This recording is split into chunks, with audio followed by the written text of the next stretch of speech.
Om Sadashiva Samarambam Shankaracharya Madhyamam Asmadacharya Paryam Vande Guru Paramparam Ishvaro Guratmeti Murti Beda Vibhagne Vyomavad Vyapta Dehaya Dakshinamurtaye Namaha Sarva Vedanta Siddhanta Gocharan Tamagocharan Govindam Paramanandam Satguru Pranatosh Maha Om Shanti Shanti Shanti.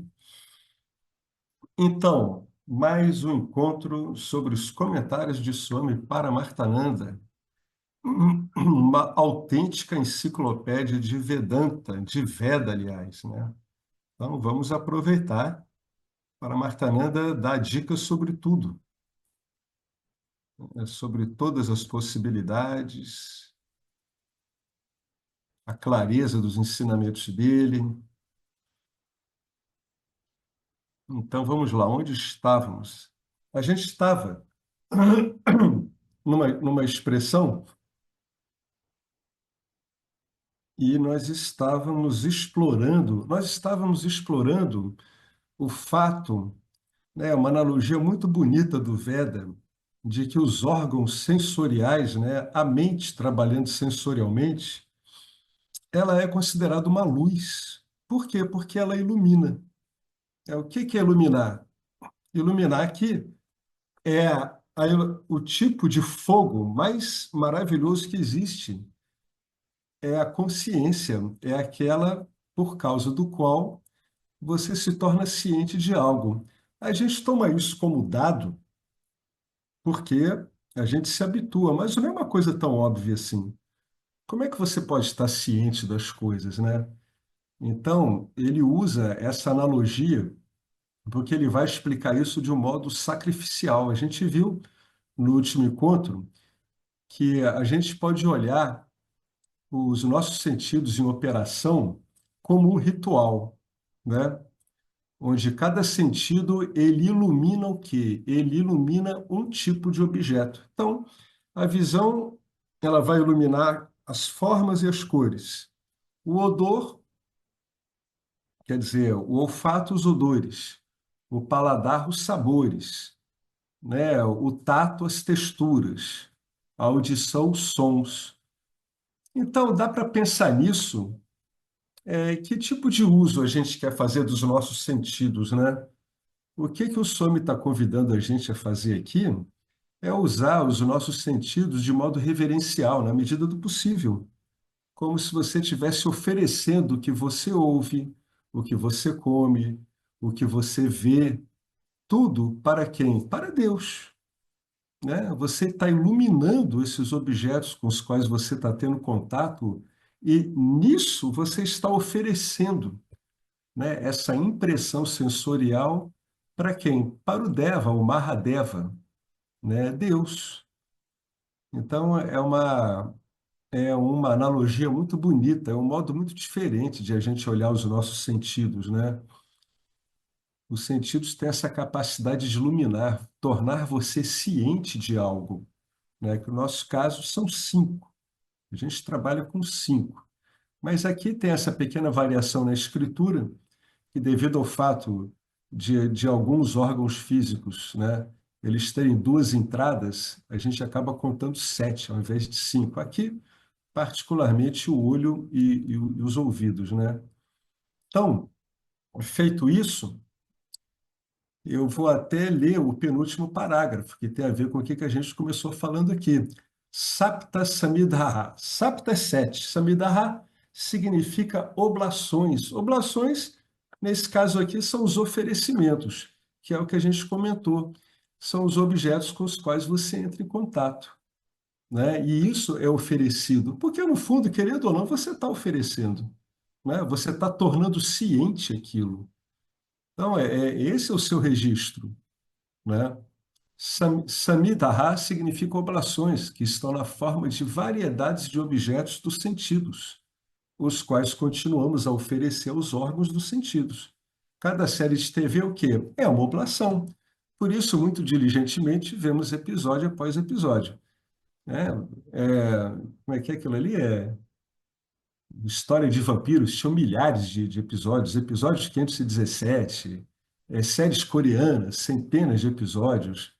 E cada dia que você acorda, você vai para mais um episódio na sua vida, fazendo todo esse tipo de oferecimento.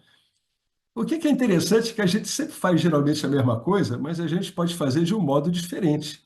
Você pode olhar um mundo diferente. Você pode olhar olha só, você pode olhar o que você ouve de um modo diferente.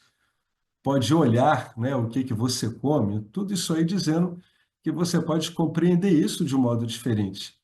Então, as pessoas aguardam para assistir. Isso é tudo oblação. Portanto, estão aqui as 7 oblações Sapta Samiddhara.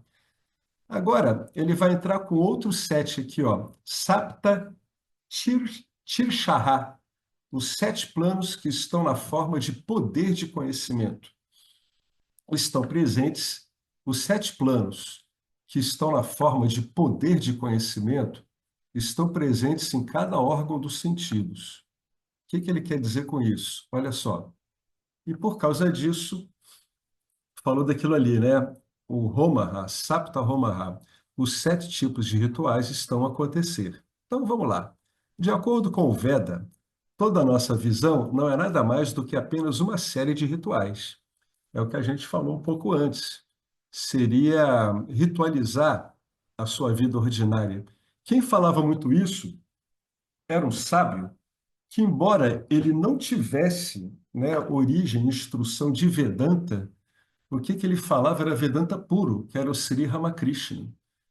Né? Ele, tal como Nisargadatta e Ramana Maharaj, ele foi, quando ele se expressava, ele acabava falando numa linguagem e numa série de recursos que lembravam muito o Vedanta, embora ele não fosse realmente um professor de Vedanta, né? Ele falava muito isso, que você deve sacralizar a sua vida diária. O que é sacralizar a sua vida diária? É saber oferecer, através dos sentidos, aquilo que é bom, né? Então, Yadyat Karma Karomi Tadatakilam Shambhotava Aradhanam. Na tradução livre, seja lá o que eu fizer, é tudo adoração a ti. Olha que bonito isso. Seja lá tudo o que eu fizer, é adoração a ti. Não se esqueça que tudo que você faz tem que estar balizado pelos órgãos dos sentidos.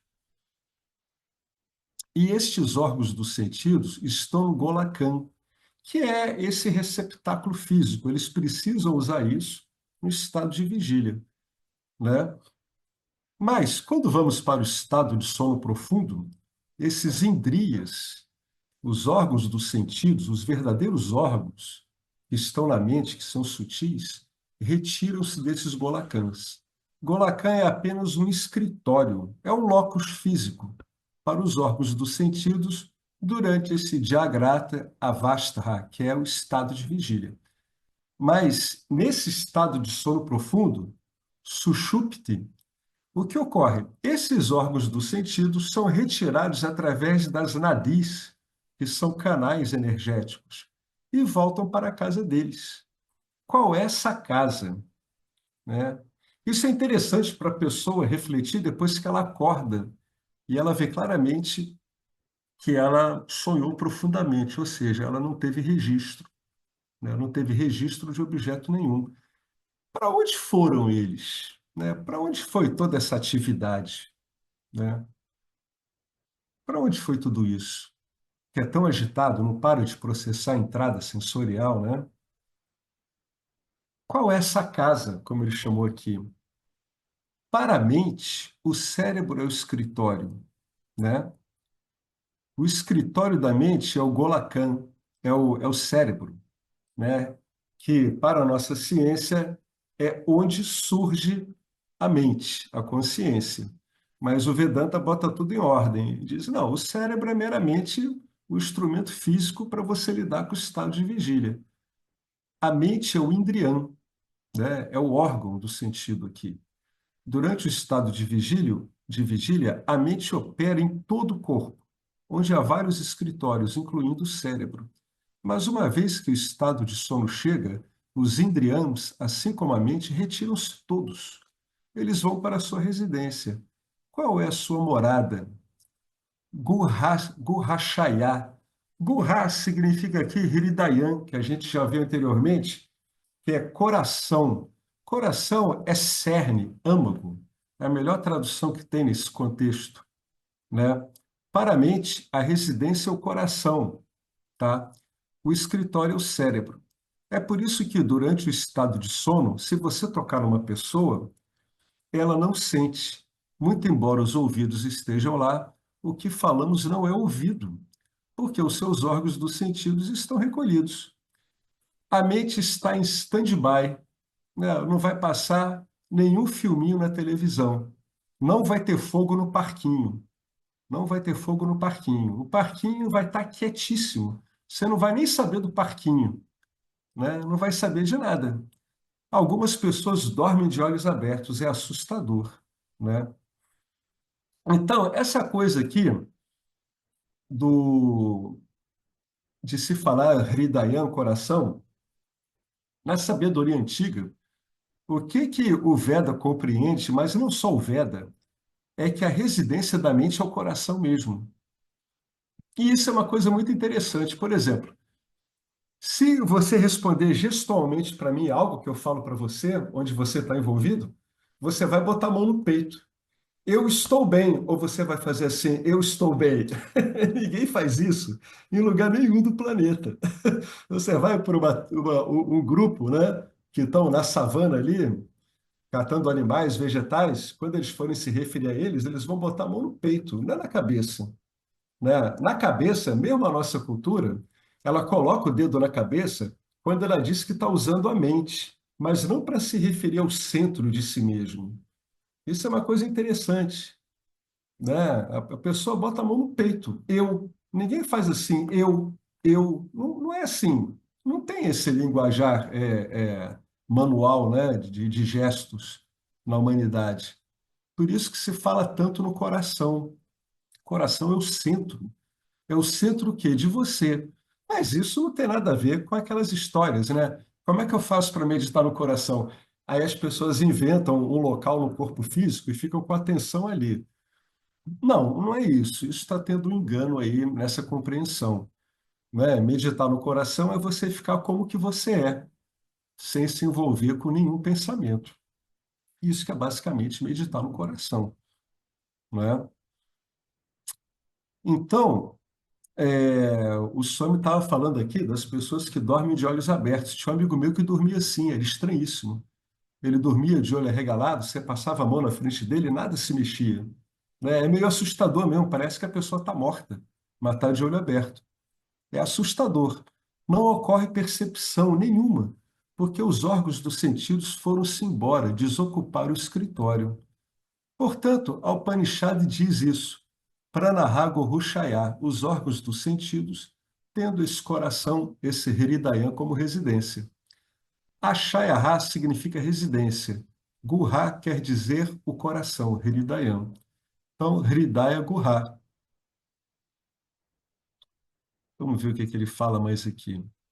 Aí ele vai dizer o seguinte, ó, cada diva é dotado de todos esses órgãos dos sentidos, que são 5.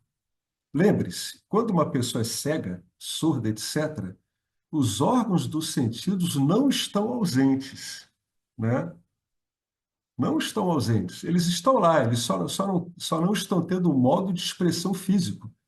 Tanto que muitas pessoas que são cegas, elas sonham com imagens. É interessante isso.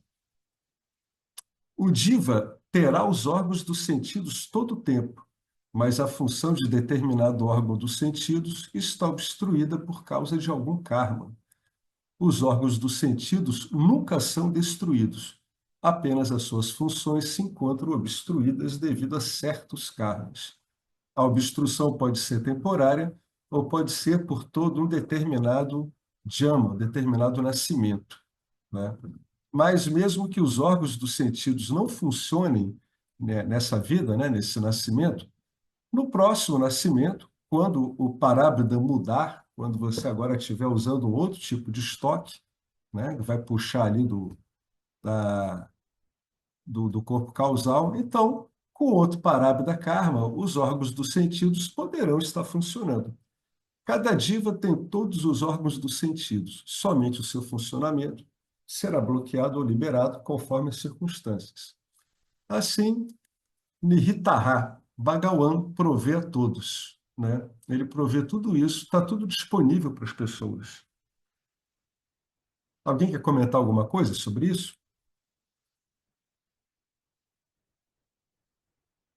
Não? Então vamos lá. Continuando, agora o mantra 219. Dele, desse Purusha, Purusha, nascem os oceanos e todas as montanhas. Dele fluem rios de todas as formas. Dele brotam todas as plantas e os nutrientes pelos quais o Antaratma, que aqui se refere a corpo sutil, permanece junto aos elementos densos, ou seja, dele brotam todas as plantas e os nutrientes para que você mantenha o seu corpo físico numa condição boa, né? De modo que o corpo sutil possa permanecer acoplado a ele. Se o seu corpo físico não está em boas condições, ele tem tudo para perecer, e nesse caso o corpo sutil vai sair. É isso que ele está querendo dizer aqui. Pelos quais o antaratma, o corpo sutil, permanece junto aos elementos densos. Que elementos densos são esses? É o seu corpo, né? É o seu corpo. Então, ele continua falando aqui. Vocês reparam que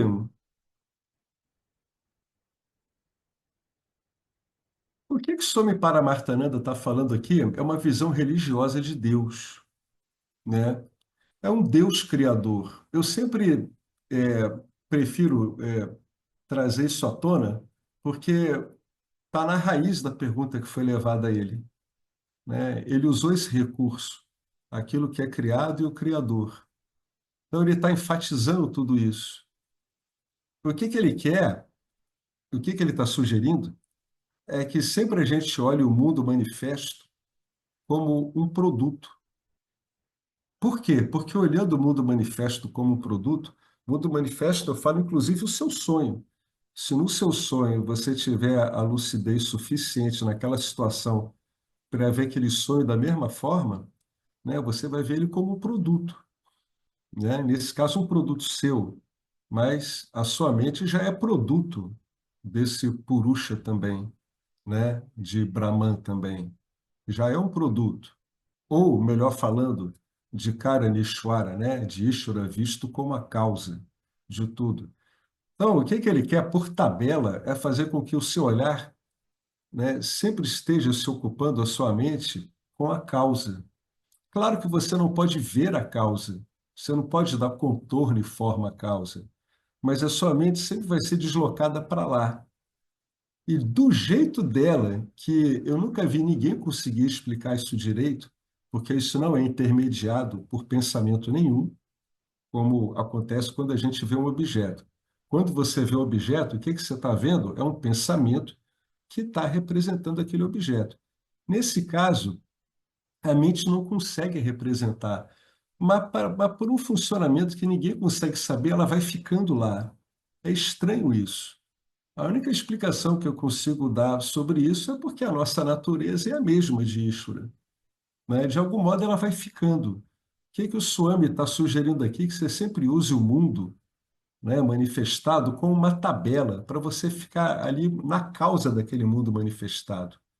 A mente olha e vem uma visão que não é sensorial, porque a visão que você está vendo é sensorial. Agora, a visão para onde isso está te colocando não é uma visão sensorial, é o que a gente chamaria de um conhecimento. Essa é a diferença, né? Você está fazendo uma tabela. O professor Arlindo, às vezes, ele fala isso. Ele diz, usa esse mundo aqui para focar em Deus. Isso é um modo de fazer isso. Você olha para qualquer coisa manifesta, o que que isso aí te remete imediatamente? Deus. Ah, eu não consigo conceber Deus. Sim, mas você está vendo as causas dele. A sua mente ela acaba não se detendo muito nos efeitos, né? No que é causado por Deus. De algum modo, ela vai ficando no local ali, vai ficando mais parada. né? Vai ficando mais contemplativa, é isso que vai ocorrendo, né? Então, por isso que toda hora ele insiste aqui, ó. Montanhas, rios e oceanos, Atahá, de Bhagawan, é isso que quer dizer a palavra. Esse Atahá é uma referência já foi falado aqui, Bhagawan. Também se originam todos esses itens. Todos eles são essenciais para a vida humana, para a vida em geral. Samudra, o oceano, Jiraiyaha, a montanha, Sarve, todos eles, né? Sarve é tudo. Sarvarupaha Sindavaha. Sindhu significa aqui rio em geral. Tem o rio em particular chamado Sindhu também. Em sânscrito, a palavra Sindhu é uma palavra geral para qualquer rio. Sarvarupaha é todos os tipos de rio com diferentes tipos de água, né? Sarvarupaha seriam todas as formas de rio.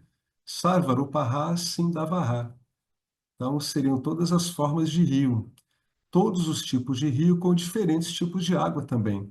Ele até comenta aqui, ó, Tamaraparni, por que é chamado Tamaraparni, né, um determinado rio? Porque na sua água o conteúdo de tâmara, cobre, é maior. Já naquele rio lá da cidade dele, o tal do Kuvan, que é um esgoto, existe de tudo. Claro, Kuvan é criação de Bhagawan, nós fizemos essa sujeirada toda. Então, todos os tipos de rio. Sárvaro-Pará, né? Deus não fez originalmente os rios sujos. Ele botou divas lá que vão sujar o rio, não tem a menor dúvida quanto a isso. Mas o desenho original não é um rio sujo, né? Plantas e nutrientes. Atasca sarvá assadhayaha. Todos os tipos de plantas que alimentam os animais e os seres humanos que Bhagawan produziu. Adicionalmente, diferentes variedades de plantas com diferentes conteúdos nutricionais. Hidratos de carbonos, carboidratos, proteínas, sais minerais, todos eles. Rasastya. Rasahá significa conteúdo nutricional. Tudo isso criado por Bhagawan, pelo Purusha, para que recebamos toda a nutrição e possamos sobreviver. Quem? Todas. Plantas, animais, nós, micro-organismos. E ele continua, né? Stula Sukshma Tishtate. Essa expressão aqui quer dizer o seguinte: aquilo que faz com que esse corpo sutil e o corpo físico permaneçam, tá? Stula Sukshma Tishtate. Qual é a definição de sobrevivência de acordo com o Shastra, né? O que é você permanecer como você está agora, associado com esse corpo físico, com a mente, com esse corpo energético, né? Você é associado com esse corpo sutil todo e com o corpo denso. Qual é a definição técnica de sobrevivência? Aí ele definiu aqui, ó, o corpo sutil e o corpo denso juntos, assim define o Veda, assim define a escritura. Sukshma Sariram e Stula Sariram juntos, né? Sukshma Sariram, o corpo sutil, e o Stula Sariram, o corpo denso. Quando eles estão juntos funcionalmente, chama-se a isso de sobrevivência. Está vivendo. Em inglês temos uma expressão, né? Que é mantendo corpo e alma juntos. Alma significa esse Sukshma Sariram, tá? Tem que fazer sempre essa separação. Pode-se fazer isso, dizer que o corpo sutil é o que a gente entende por alma, né? Então é possível até fazer algumas pontes de ligação entre o Vedanta e outras escolas espirituais, inclusive escolas que não sejam do Oriente, são ocidentais. Mas isso não é você, né? Tem escolas que dizem que a alma é você. Não. Você é aquilo que sabe da alma. Você é Atma, né? Você é o ilimitado. Alma significa o corpo sutil, Sukshma Sariram. Sukshma Sariram e o Stula Sariram permanecerão juntos enquanto você nutrir o corpo com a comida adequada. Quando o alimento é retirado, o que acontece? O Sukshma Sariram sente que não dá mais para estar aqui. O corpo sutil, ele é claramente claro para a programação dele, é óbvio que aquele corpo denso não tem mais como suportá-lo, né? Não tem mais como aguentar ele. Então ele sai, adeus, vai embora, né? O corpo sutil se separa do corpo denso, é a separação. O corpo sutil, se separando do corpo denso, é chamado, na escritura, de Maranam, que é uma morte. Portanto, a Upanishad diz, hiena, né? É um termo correlato, somente por causa de comida, né? Então, ele usa essa outra expressão aqui que eu não vou pronunciar, né? Observe com muito cuidado. Esse antaratma que a gente viu ali em cima se refere ao corpo sutil, né? Então, a antaratma aqui, nesse contexto desse verso, ele deve ser cuidadosamente interpretado como corpo sutil, para vocês verem como isso vai variando, né? A interpretação vai variando de acordo com o termo e o contexto onde está sendo usado. Eu uso um termo, ele toma o lugar de outro termo, conforme o quê? Conforme aquela análise que a gente ouviu falar dela anteriormente. A análise das palavras num determinado contexto, onde eles vão, vem a raiz daquela palavra, qual é, as derivações da palavra, né? E através desse estudo eles conseguem fazer essas correlações. Tem alguma base em termos de idioma para que isso esteja na escritura, então eles vão lá e estudam mesmo, tem um ramo específico para isso, né? Quem fazia muito isso era Shankaracharya, ele investigava a fundo essas raízes das palavras. Então, aqui, aquele termo usado no verso, ele significa o corpo sutil, né? A outra palavra seguinte deve ser traduzida como corpo denso.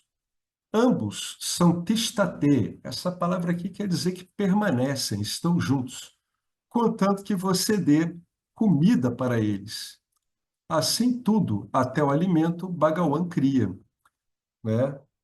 Podemos sobreviver, podemos fazer uso das escrituras, podemos ir para a Swarga Louca, né? Para algum reino celestial. Podemos ir para a Brahma Louca, que é o top do reino celestial. Ou, se você também não estiver interessado nisso, né? Como o garoto Nachiqueta falou para a morte, né? Para o deus da morte, você pode igualmente ir para Moksha, né? O deus da morte ficou tentando o garoto na etiqueta com um monte de coisas, um reino, muito gado, muitas esposas.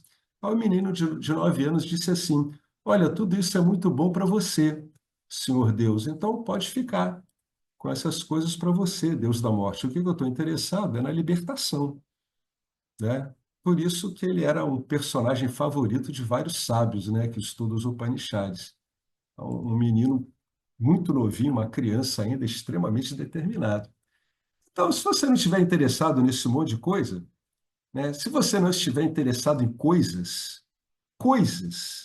sutis e não sutis, aí quer dizer que você está interessado na melhor coisa da vida, que não é uma coisa, né? Então, você está interessado em moksha. Então, você pode igualmente ir para moksha. E esse ensino para você ir para moksha também, né? Bhagavan provê para você. Proviu para nós na forma de Dakshinamurti, né, que ensinou os sábios em silêncio sobre tudo isso. E se você estiver interessado em moksha, que é o nosso caso aqui de todos nós, o que que você deve fazer? Bom, agora começa realmente o Gnana Yoga. E começa o Gnana Yoga por o final de uma frase só do mantra que ele vai falar, tá? Até agora é um monte de descrições que a gente está tendo aqui. Querendo ou não, aqui está tudo indicando você por tabela, né? Mesmo isso tem que ser mostrado. Mas agora ele vai falar de um modo muito direto. Esse é o mantra conclusivo desta sessão. Esse é o mantra final e é o mantra mais importante.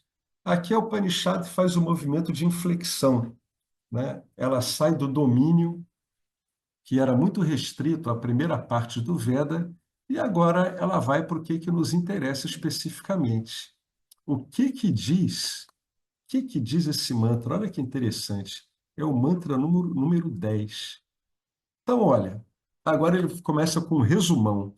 Todo este universo, karma, tapas, que são os modos da gente se relacionar com esse universo. Aqui ele está falando em relação ao karma yogi, Ele está falando para o aluno dele. Todo mundo, para um Karma Yogi, se resume a isso, né? O Karma Yoga, o Tapas, a ascese, todo esse mundo, para o mundano, se resume também a isso, só que focado para os objetos mundanos, né? Eu vou agir interessado em ganhos mundanos, né? Eu vou me empenhar em relação a ganhos mundanos. Então, todo esse universo, que para a vida do ser humano se traduz basicamente nisso, é, na verdade, apenas o Purusha. Ó adorável Shaunaka, meu discípulo, aquele que conhece o Brahman além da morte, aqui, ó, essa frase aqui, que reside no coração, desata aqui o nó da ignorância. Aquele que conhece o Brahman além da morte, que reside no coração, desata aqui, nessa vida, o nó da ignorância. Pronto, agora ele deu a pista. Ele disse, é por aí, ó, e reside no coração. Vamos ver o que que o Swami fala sobre isso. Três mensagens importantes desse Shiristi Prakaranam. O que é isso aqui? Isso aqui é um estudo, Prakaranam, um estudo, uma abordagem que serve ao estudo da criação. Então, dessa abordagem da criação, quais são as mensagens que temos que extrair? Né? Agora o Swami deu uma pausa. Há três mensagens importantes que temos que extrair do tópico sobre a criação, porque o tópico da criação, ele acabou. Ele falou sobre a criação em termos agregados, a nível cósmico, e ele falou agora ao nível pequenino, ao nível do divas.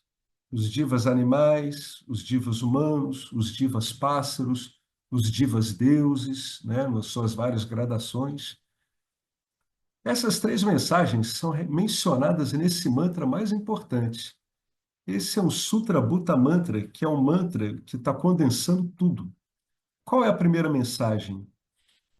Vishwam, terceira palavra que aparece ali, ó. Purusha Evedam Vishwam. Vamos pegar a palavra Vishwam. Vishwam significa o universo inteiro, consistindo de karma, tapaha, etc. Karma significa todas as ações. Tapaha significa todas as disciplinas, né? E agora que ele falou isso, o que que você vai incluir? Você vai incluir todo o restante, porque toda a sua relação com esse restante é baseado nisso. É uma ação, é uma ação de ir lá, fazer coisas, ir em outras dimensões, depois da morte, agir aqui mesmo, tudo está envolvido em karma. Isso aqui é um ambiente de ação praticamente compulsória. Essa que é a existência no estado de vigília, em outros sutis. A ação é compulsória, você se movimenta. Você é associado ao corpo sutil, ao corpo denso, você vai invariavelmente se movimentar, né? Ou melhor dizendo, vai ter a impressão, você vai estar num movimento aparente, mas a tônica é o movimento. Então, o que que agora eu vou incluir nisso aí tudo? Aí o Swami lista tudo, ó. Os cinco elementos, os cinco Panchabhutas, os 14 céus, os 14 locais, os animais, plantas, montanhas, todos eles. A criação inteira, que é um produto do Senhor, é puro Shaev, ou seja, ela é de fato, somente o Purusha, puro Shaev, de fato, definitivamente, é somente Bhagawan, é somente o Purusha. Isso significa o quê? Em suma, olha só, não há nenhuma criação que não seja Bhagawan, né? Gaudapada, na Chandogya Upanishad, na Chandogya Upanishad, na Brihadaranyaka, ou na Chandogya? Quem sabe disso é o Marcelo. Gaudapada é o quê? É a Brihadaranyaka ou é a Chandogya Upanishad? É a Chandogya, né?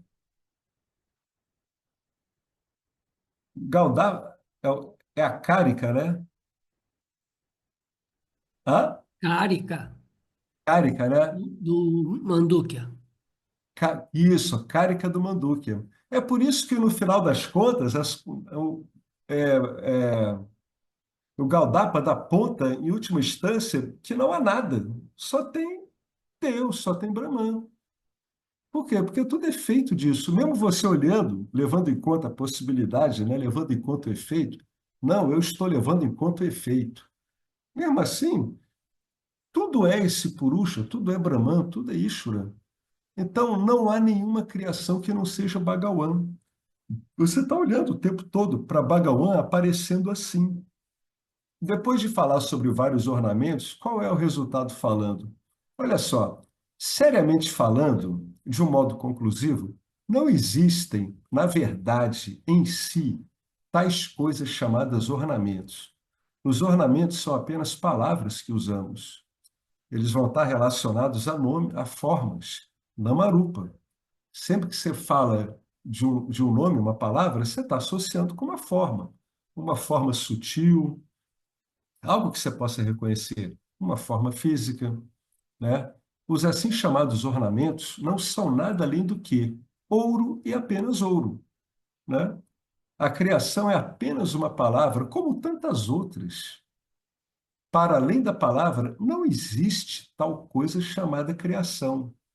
Aqui ele puxou para Gautaba, para Gaudápada. Não existe uma coisa chamada criação. Não tem existência própria. Não dá para dizer que ela exista mesmo.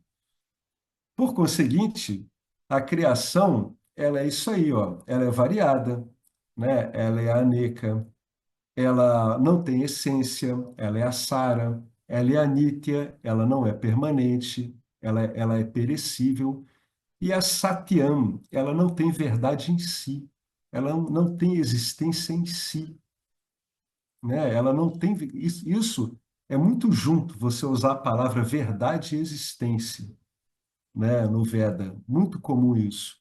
Não há verdade em si, não tem existência por si, né? Verdade para o Veda é aquilo que existe em si, por si e apenas por causa de si mesmo. Ou seja, não tem uma causa para você ter a verdade. A verdade é, né? Brahman é, a existência é. Muitas pessoas são apanhadas pela existência para olhar para ela mesma através desse recurso da existência. Muitas vezes a pessoa ela é até mesmo uma pessoa que não crê em Deus, mas ela fica obcecada com a existência. Então ela tenta estudar a existência. Em filosofia tem muito isso. Alguns autores tentaram fazer o que se chamaria de uma ontologia do ser, né? O que é muito difícil, porque o ser precede a tudo, inclusive a própria ontologia sobre ele. Então, isso filosoficamente apresenta uma certa dificuldade lógica. Mas a existência em si já chamou a atenção de vários filósofos mesmo. O que é essa existência? Será que ela é autônoma? Porque eu vejo tudo existindo. Será que eu consigo dizer que é a existência, então depois eu tenho coisas que existem? Né? Isso não é uma coisa que foi tratada somente pelo Vedanta, mas o Vedanta foi que aprendeu a lidar com isso com sucesso, porque filosoficamente você não tem como fazer realmente uma ontologia do ser, né? É logicamente inconsistente isso, embora muitos tenham tentado, né? Então, o Vedanta ele tem muita força nessa palavra, satya, verdade, existência, são equivalentes. O mundo não tem uma existência própria. Aí tem aquela frase clássica de Shankaracharya, Jagat Mithya, Brahma Ishvara Eva Satyam. O que isso quer dizer? Ó? Jagat, o mundo, é Mithya, ele tem uma existência aparente, ele é uma projeção. Brahma Ishvara, Deus, né, é realmente a verdade. Eva, realmente a verdade. Brahma Ishvara, né, é realmente a verdade. Eva Satyam, é realmente a existência. Né? Esta é a importante mensagem número um. E o que é esse Brahman? Está aqui. É o contrário do que a gente viu para a criação. Né? Ele é a própria verdade em si, a própria existência em si. Ele é permanente, ele é imperecível, né? Nitya. Ele é Sara, é a essência de tudo que você está tendo contato. com seus órgãos sensoriais, com a sua mente, e ele é único. Por isso que as escrituras dizem, ele é o um sem o segundo. O que é isso quer dizer? Quer dizer que ele é único. Não há nada além dele. Nada, absolutamente nada. Por isso que tem algumas escrituras que dizem que a noção de eu, ela já é a primeira derivação desse único.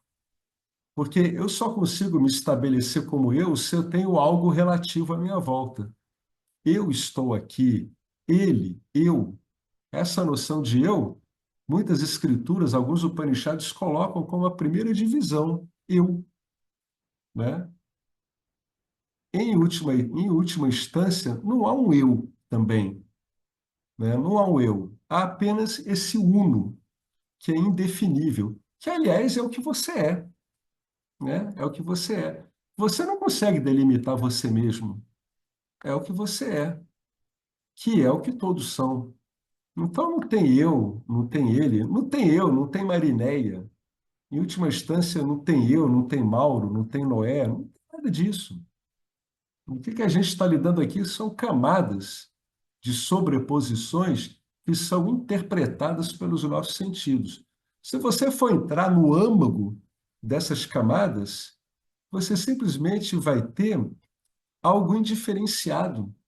Você vai ter espaço, puramente espaço, o mesmo espaço em todos, né? E a ciência não consegue definir o que é esse espaço. Ela não consegue definir isso. Ela vai em direção a isso, tentando encontrar alguma partícula, alguma onda, algo que dê uma ideia de origem, mas ela não consegue. Ela não tem como. Então, está aqui o contrário. O que é esse Brahman? É tudo ao contrário do mundo. Por que é ao contrário? Porque o mundo não tem existência própria. Como o mundo não tem existência própria, ele é finito, ele é perecível. Como ele não tem existência própria, ele não tem essência própria. Como ele não tem existência própria, ele é multifacetado, ele não é uno. O mundo que nós vemos, ele se apresenta como uma variedade extraordinária de formas, de odores, de texturas, de sons, sabores, por aí afora. Isso é o que os nossos sentidos captam. Nós temos cinco. Vai que tem muito mais do que isso. A gente sabe que as abelhas enxergam muito mais do que a gente para comprimentos de onda mais altos, né? Elas enxergam ultravioleta. A gente sabe que os cães ouvem infrassons. A gente sabe que os golfinhos se comunicam de modo diferente, né? Os golfinhos podem se comunicar por imagens.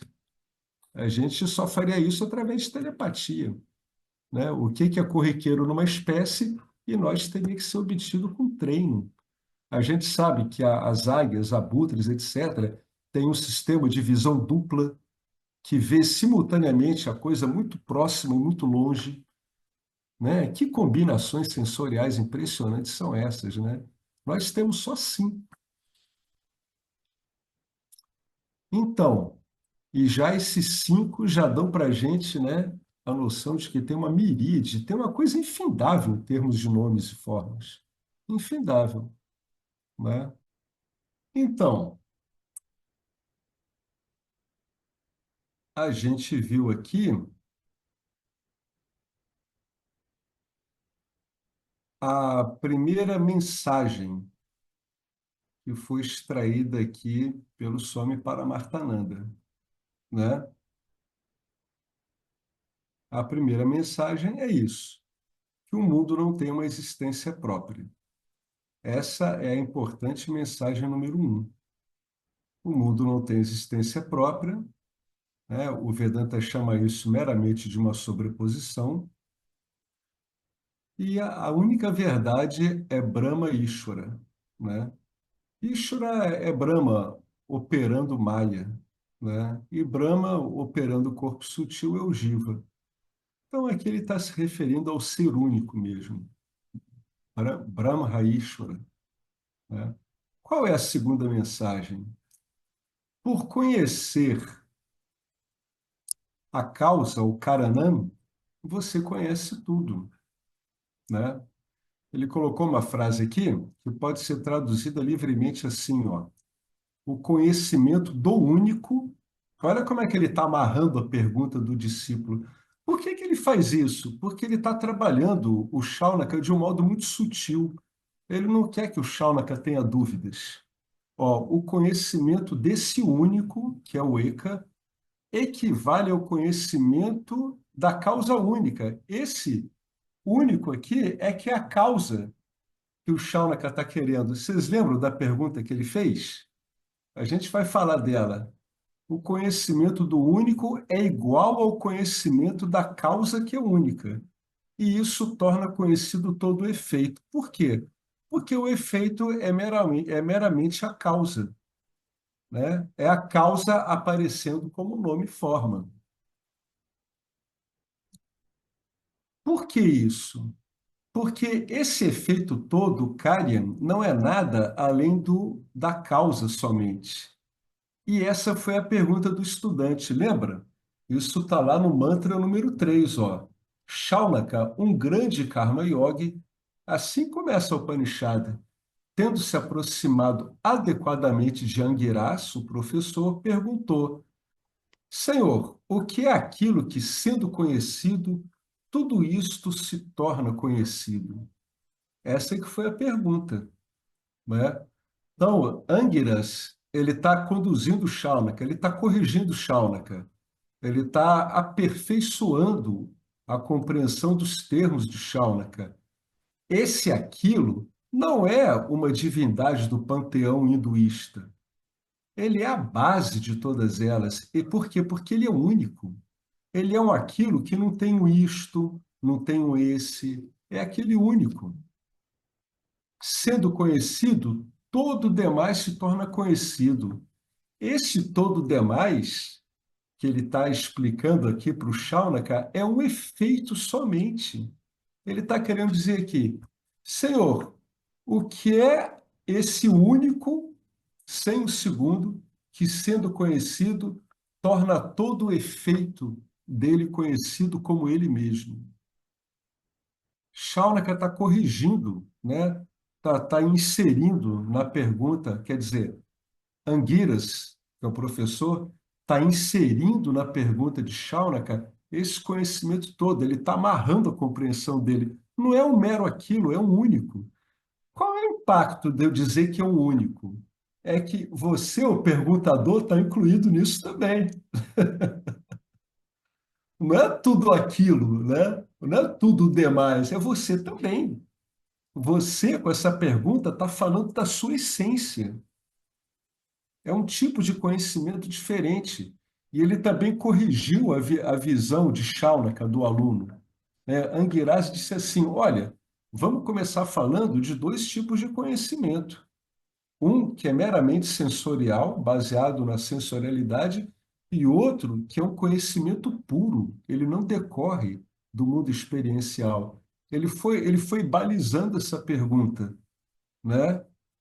Por se conhecer Bhagawan, pode-se conhecer tudo na criação, inclusive você. Você pode sair da sua auto-ignorância. Por quê? Porque tudo é o próprio Bhagawan, é esse único, é esse imperecível, apenas com diferentes nomes e formas na Marupa. Essa é a segunda mensagem. Você não está excluído. Você conhece tudo, inclusive você. Eu já sei que estamos aqui numa relação de causa e efeito, por enquanto. Essa causa é única. E o efeito todo, ele é único também. Ele parece vários, mas ele é único também. Depois vai se fazer a pergunta: será que é um efeito mesmo? Porque quando a gente fala de efeito e causa, a gente pressupõe uma coisa: a causa se modifica. Por exemplo, eu botei um pouco de leite com um monte de leveduras, né? Elas viraram, e tudo aquilo ali virou o quê? Virou coalhada. Eu não tenho mais como sair dali e voltar para o leite. Eu pego o mineral bauxita, levo para uma siderúrgica e dali eu chego a uma chapa de alumínio. Eu não tenho como recuperar a bauxita que eu tinha antes. né? Agora, aqui não tem modificação, é meramente nome-forma, é o mesmo, né? É uma pergunta que está sendo muito elaborada ao longo de todo a Upanishad. Ela está sendo redirecionada, os significados que ela tem estão sendo estabelecidos de outra forma pelo professor. E qual é a terceira e mais importante mensagem? O corolário mais importante é qual? Ou seja, do que é que a gente conclui disso aqui tudo? Corolário. Para as transações, você vai usar o mundo de Namarupa, os nomes e formas. Que tipo de Namarupa? É a Namarupa que é perecível, é a Nitya. Inclusive, a Namarupa é seu corpo, né? Você nunca pode deixar de ter a visão de que ele é perecível. Outro dia eu vi uma aula do professor Arlindo no Bhagavad Gita, e o Arlindo comentando como é que ele via nas fotos tiradas dele nos últimos 15 anos, como é que o corpo dele está realmente caminhando para um fim. É óbvio, eu vejo isso também no meu. Ele comentou, né? Eu estou com cílios brancos, né? Eu já levanto o braço, tem uma coisa mole aqui que não adianta contrair o braço, que ela não deixa de ficar mole mais. O que é isso? Isso é o corpo caminhando para a sua, né, para sua decomposição naturalmente. O corpo é perecível, ele está começando a perecer. Aí a pessoa diz assim: ah, mas na natureza quase eu não vejo isso, um bicho perecendo. Sim, um bicho nesse caminho de perecer, né, nesse envelhecimento, é mais difícil ver. Sim, mas entre os homens você vê. Você vê cachorros velhos na rua, cachorros de bigode branco, orelha caída, eles estão enxergando mal. Muitos andam tropeçando. Você não vê isso na natureza, porque muito antes dele ficar assim, ele já virou presa de um outro predador, né? Os predadores eles vão em cima dos muito jovens, dos recém-nascidos, e vão em cima daqueles que estão começando a descer a ladeira, né? Por isso que a gente muitas vezes não vê isso. Mas na humanidade, em animais que acompanham a humanidade, esse envelhecimento ele fica claro. E esse namarupa aí, a pessoa tem que estar muito atenta nele. Cuide bem dele, mas não fica tentando fazer com que ele seja o que ele não é, né? A cultura da gente olha o corpo como se fosse algo que tem que manter a qualquer custo. É um erro de observação gigantesco, o que mostra que o erro pode ser coletivo, né? Você pode ter praticamente todo mundo errando, apesar de tudo indicar para essa pessoa que todos os corpos decompõem, ela tenta manter aquilo a qualquer custo. Né? O meu pai era um observador do óbvio. Ele dizia assim: todas as vezes que você começar a se achar muito importante, muito insubstituível, passa uma tarde no cemitério, vá lá, vai passear. Ali está cheio de insubstituível. Aonde estão os insubstituíveis, né? Eles foram descartados, né? Para a maior parte das pessoas falta essa conclusão em cima do óbvio. É tudo nome e forma transitório, né? Tá aí, ó. Agama, Payanaha, Nitya, Namarupa. Tudo Namarupa provisório. Namarupani você usa para transações, né? Essas formas todas de nome você usa para transação. Mas quando você quer segurança, a coisa fundamental que todo ser humano procura, de modo instintivo, através do dinheiro, nome, fama, posição, posse, etc., para essa segurança, nunca dependa desse mundo perecível. Nunca dependa do anitya prapancha. Nunca dependa dele. Nunca cometa. Isso é um erro de observação grave, muito grave, né? Nelson Rodrigues não dizia que toda unanimidade é burra? Toda, toda quase unanimidade é mais burra ainda, né? Porque toda quase unanimidade tem o quase ali que ela poderia olhar e dizer: peraí, tem outra coisa aí, né? Cuidado com isso. Para termos segurança, temos de nos agarrar aqui ao Karanã, por trás do mundo em mudança, que do qual, em última instância, você não está excluído, é a causa. É o Karanã, é a causa. Esse Karanã imutável, você vai se agarrar para segurança e felicidade. A isso se chama moksha. Agarrar-se ao Karanam para a segurança é moksha. Agarrar-se a essa causa, né, para a sua segurança é a liberação. E a liberação o quê? Do seu compromisso com o mundo perecível. Quando eu me agarro à causa, eu me libero do meu compromisso com o mundo perecível. Porque como esse mundo é perecível, naturalmente a pessoa vai sofrer com essas perdas, né? Depender do mundo para a segurança é samsara, né? Você vai ter que aprender isso de novo, vai ter que olhar de novo essa velha lição. Portanto, o buscador de moksha deve voltar-se para Deus. Assim, aquele que conhece Karanishwaraha, Ishwara, a causa, remove um nó da ignorância, que é a causa de Sansara. Ignorância de quê? A ignorância de quem ele é, né? A ignorância de si mesmo. Essa que é a ignorância. O que que eu sou? Né? Eu sou um diva? É mesmo? Tem certeza? Tem algo que faça você concluir, sem dúvida alguma, de que você é um diva? Por quê? Porque o corpo morre, todo mundo diz que você morreu. O que é que morreu? Né? Aonde está o homem? Aonde está a mulher que estava aqui? Né? Que nem aquela história que às vezes eu conto, né? Que uma mulher sábia levou outras três para as últimas homenagens a um professor delas. Estava lá o corpo estendido.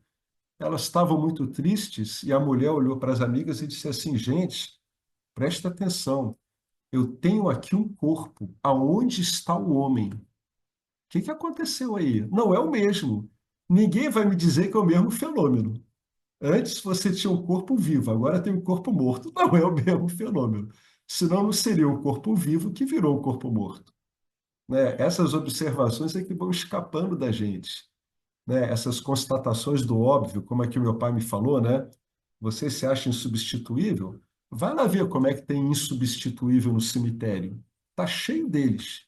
Jamais ache que você é insubstituível, né? Tudo perece, é o que ele estava querendo dizer, tudo vem e vai, nada fica. Com isto, a segunda sessão está concluída. O significado completo desse mantra, o momento em que começa realmente a investigação, está na próxima sessão. De fato, a próxima sessão ela é um comentário sobre esse mantra. Toda ela vai comentar basicamente só o mantra 10, só esse, né? Você vai ter apenas o mantra número 10 na próxima sessão. Este é um sutra fundamental, esse mantra número 10. Sutra Bhuta Mantra é um mantra básico dessa escritura, né? É um mantra elementar dessa escritura, é uma base dela, é central. A próxima sessão desenvolve isso. Esses detalhes nós veremos na próxima aula. Então, no próximo encontro, a gente vai ficar nesse verso 10, nesse mantra 10, e o Swami vai explorar esse mantra com muito detalhe mesmo. Correto? Vocês querem falar alguma coisa? O Vedanta sempre é um choque de realidade, né? Mas devemos nos lembrar que essa realidade nunca foi omitida de nós. Nossos problemas de observação e da gente ir muito assim, né? Na boiada, né? Maria vai com as outras, tudo tem aquele certo conforto, né? Todo mundo olhando do mesmo jeito, mas essa realidade nunca foi escondida de nós, né? Ela sempre esteve aí na frente de todos. Então, o Vedanta ele tem essa particularidade de ser um choque de uma realidade. Por que uma realidade? Porque é óbvio, né? É o óbvio, é o que a gente está vendo o tempo todo. Como o professor Arlindo disse, né? Nos últimos 10 anos, eu vejo a fotografia de 10 anos atrás, vejo uma agora, eu vejo claramente o que está ocorrendo, né? Eu não sou bobo, não vou me iludir com isso. É o que ele está querendo dizer, né? Não vou ficar tomado de ilusões. Eu vou, né, me sedimentar no que eu sou. Não vou perder meu tempo aqui. Vou cuidar direitinho, vou dar o melhor de mim, mas sabendo que isso aqui acaba, né? É assim que a gente lida com a coisa. Então, vamos aproveitar enquanto a gente está aqui no estado de vigília, porque o estado de vigília ele permite uma investigação bastante acurada e muito bem direcionada, né? Vamos aproveitar, né? Bhagawan provê isso também, né? Provê juízo e recurso para aqueles que decidiram tomar juízo, tomar tento na vida, como se fala, né? Tome tento, menino, dizia minha avó, né? Tome tento, né? Tome juízo, não fique voando por aí, né? Não saia vivendo na vida às escuras, né? É a hora. Tá joia? Alguém quer comentar alguma coisa sobre isso que o senhor me colocou? E outras coisitas más, né? É um bom material esse aí, né? É um bom material. Então é isso aí. Om Purnamada Purnamidam Purnat Purnamudachyate Purnasya Purnamadaya Purnameva Vasishyate Om Shanti Shanti Shanti Harihi Om Shri Guru Bhyo Namaha Harihi Om. Gratidão ao Vedanta, ao Dakshinamurti, a toda essa tradição que, pasmem, estamos conseguindo compreendê-la. Vocês não ficam, às vezes, pasmos com isso, não? Muitas vezes, eu fico perplexo.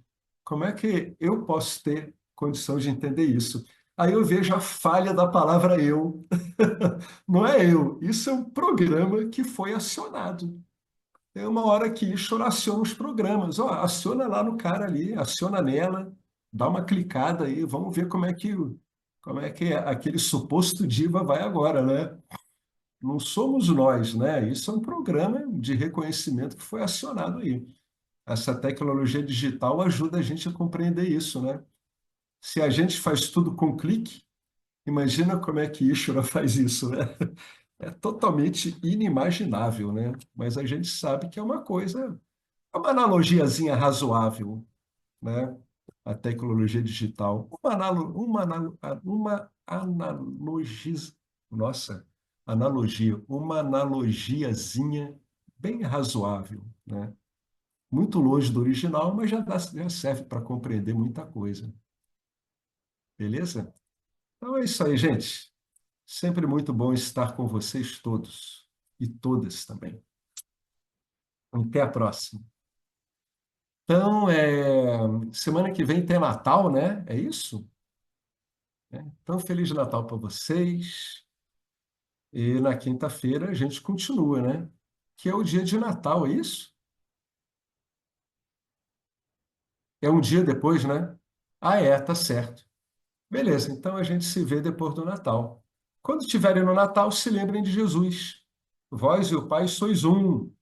E uma frase linda dele: vós sois a luz do mundo. A luz.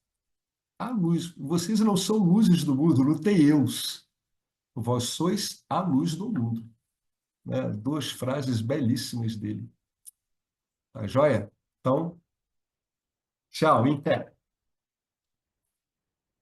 Até a próxima. Olá, queria trazer aqui para vocês o quanto eu tenho me beneficiado dos ensinamentos do Vedanta. Esses ensinamentos do Vedanta, eles mudaram a minha vida, o meu estilo de vida, né? A partir de uma compreensão sobre Jagata, o mundo, sobre essa pura inteligência Ishvara, sobre o Jiva, né? A mente, o funcionamento, sobre a aplicação do Karma Yoga diariamente na vida, o quanto isso beneficia a purificação da mente, né? Para poder daí acessar aquilo que é mais valioso. Aliás, eu diria sem valor estimável, inestimável, né? Uma riqueza profunda, que é a compreensão sobre os ensinamentos de Satya. a consciência, existência ilimitada que sou. Bom, eu sou uma aluna de Vedanta, desse grupo, Vedanta Brasil, que iniciei a jornada, estou no começo da jornada, mas essa jornada seria impossível sem o apoio diário de um professor qualificado, o professor Arlindo Nagar, nosso professor, que dedica a sua vida, que dedica as batidas do seu coração exclusivamente para o ensino do Vedanta. Ele gosta de usar a frase, o coração que se doa recebe. Então ele é esse coração que doa. E aí a minha pergunta e o meu convite é: e você? Tem se beneficiado também dos ensinamentos, da compreensão, da clareza desses ensinamentos que são trazidos para nós? Sim? Se sim, o coração que doa recebe. Então o convite é: se você se beneficia, você pode também fazer uma doação. Essa doação, ela é necessária, apropriada, para a manutenção, né, desse ensinamento vivo diariamente para nós.